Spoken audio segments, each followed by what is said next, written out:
Vous regardez Viva Événement et vous faites bien. Bonsoir à tous et bienvenue dans cette nouvelle édition. Tout de suite, les principaux titres. Le corps d'un enfant avorté au bout de 5 mois de grossesse est retrouvé dans un sac en plastique à Anous. Les détails dans cette édition. Ravalman marque toujours à Antsranen. Sa famille revendique de meilleures conditions de détention pour cet ancien chef d'État. Mouvance Ravalmanen et consorts, manifestation non autorisée pour demain, aura-t-elle quand même lieu? On en discute dans quelques instants.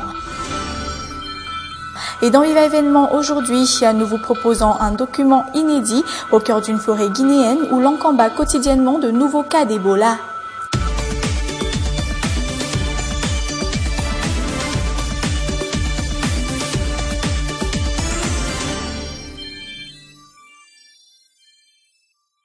La chaleur est à son summum dans la capitale, une des raisons, aucune goutte de pluie jusqu'à maintenant. Tous subissent les conséquences de cette absence de pluie, tous à savoir notamment les agriculteurs. Ils sont obligés de résoudre par eux-mêmes le manque d'eau. Les champs appellent la pluie, un reportage signé Anassou et Janel. Ces agriculteurs ont quotidiennement recours à de l'eau sale en raison du manque d'eau. Ils n'ont pas le choix, unique solution, les eaux malpropres. Nous devons quotidiennement arroser ces plantes et pour ça, il nous faut beaucoup d'eau.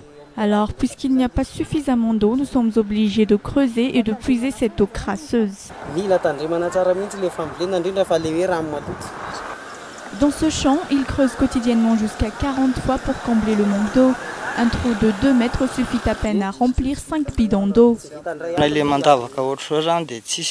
Nous n'avons pas le choix, tous les moyens sont bons pour avoir ne serait-ce qu'un peu d'eau. Il faut creuser et creuser maintes fois, sinon les pépinières ne survivront pas à cette sécheresse. Cette eau sale afflue pourtant sur les récoltes. Les rendements sont non seulement de qualité inférieure, mais aussi minimes.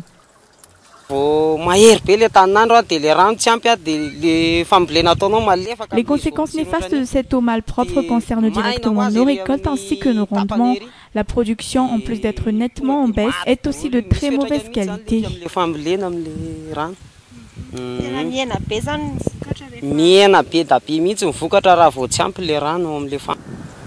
Les changements climatiques expliquent cette chaleur et cette sécheresse. Quoi qu'il en soit, la pluie tombera à nouveau ce week-end pour la capitale. Politique, aux dernières nouvelles, Ravalman Mark est encore à Antsranen. Sa femme et son fils lui ont rendu visite hier. D'ailleurs, ils sont retenus sur place jusqu'alors, même s'ils sont censés s'être adressés à la presse à leur résidence de Faravoj aujourd'hui même. Alors, Ravalmanen revendique de meilleures conditions de détention pour son époux. Reportage. Les autorités n'ont plus bougé. Ravalmanen, l'ancien protégé du pays Arc-en-Ciel, continue son séjour à la base aéronavale d'Antsranen. Hier, Lalau et tous Ravalmanen ont pu le rencontrer. Joint au téléphone, l'ancienne première dame déplore les conditions de détention de son mari.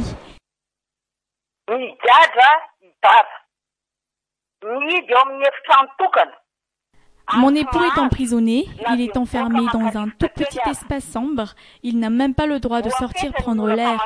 Les horaires de visite sont limités exactement comme dans les prisons et les centres de détention. Je suis choquée par le traitement octroyé à mon mari. Où se situe le respect de son statut d'ancien chef d'État dans tout ça?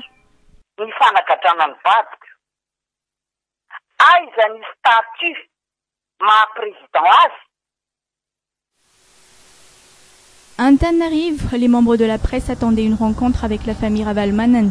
Seulement que Lalau et Touds ont été retenus à Antsranen, faute d'autorisation de décollage.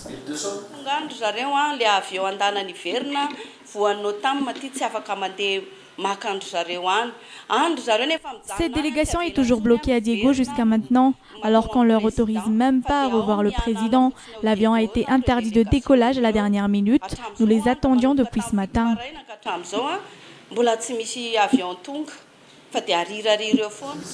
Mais pourquoi cette interdiction? Là se pose la question pour ces élus aux couleurs bleues et verts du parti Team.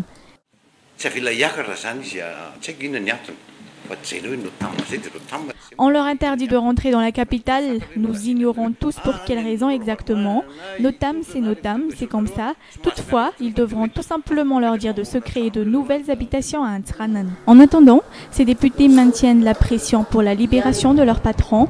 Pour beaucoup d'observateurs, l'interdiction de décollage émise contre la délégation de Lalor Ravalmanen ne pourra qu'accentuer la situation.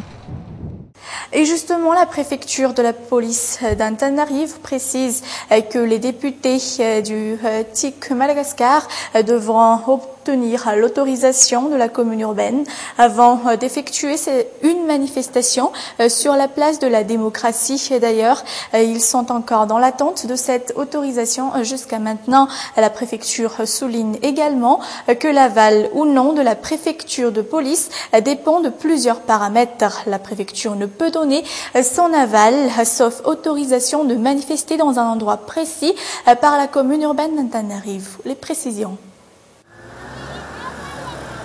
Des portails clos et bien gardés par des éléments des forces de l'ordre, la place de la démocratie ne sera pas ouverte aux députés de la mouvance Ravalmanen demain.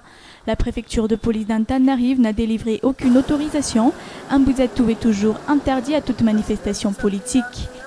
Jusqu'ici, nous n'avions octroyé aucune autorisation, tout simplement parce que nous attendons un endroit précis donné par la commune. Ce n'est qu'ensuite que la préfecture examinera le dossier et pèsera le pour et le contre, étant donné qu'il y a vraiment de l'huile sur le feu dans le pays actuellement, politiquement parlant. Réunis au QG du parti TIC Madagascar, les députés Rodin Rakoutumanzat et consorts ne comptent pas rebrousser chemin.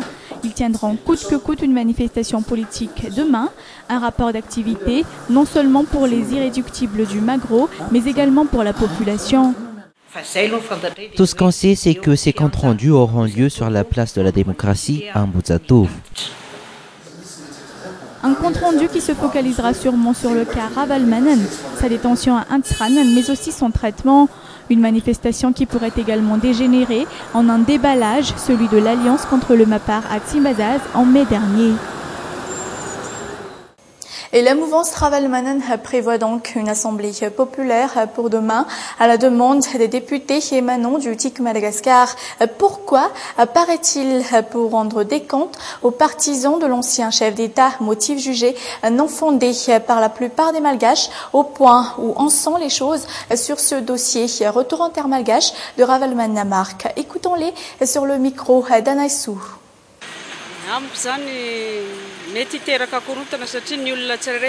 Moi personnellement, je pense que c'est une mauvaise idée, car tout le monde n'a pas forcément la même vision des choses.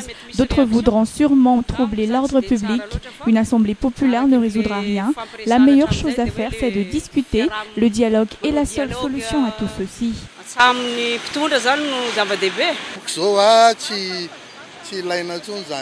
Les descentes dans la rue pour des raisons politiques sont tout simplement inutiles. La priorité à présent, c'est le développement rapide et durable.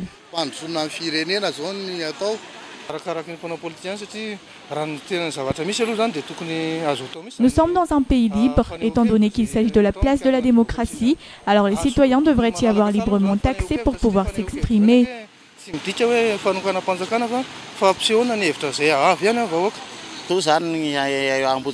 Radziwiłł l'a déjà baptisé place de la démocratie, alors je ne vois aucune raison de s'y opposer. Mais le pasteur Lala Rasenjas, président de l'église FJKM, s'est prononcé aujourd'hui sur l'affaire Ravalmanamark. Ce vice-président laïque de cette église condamne l'arrestation de Ravalmanamark. Autrement dit, il déplore tout simplement la manière dont l'État gère le dossier Ravalmanen.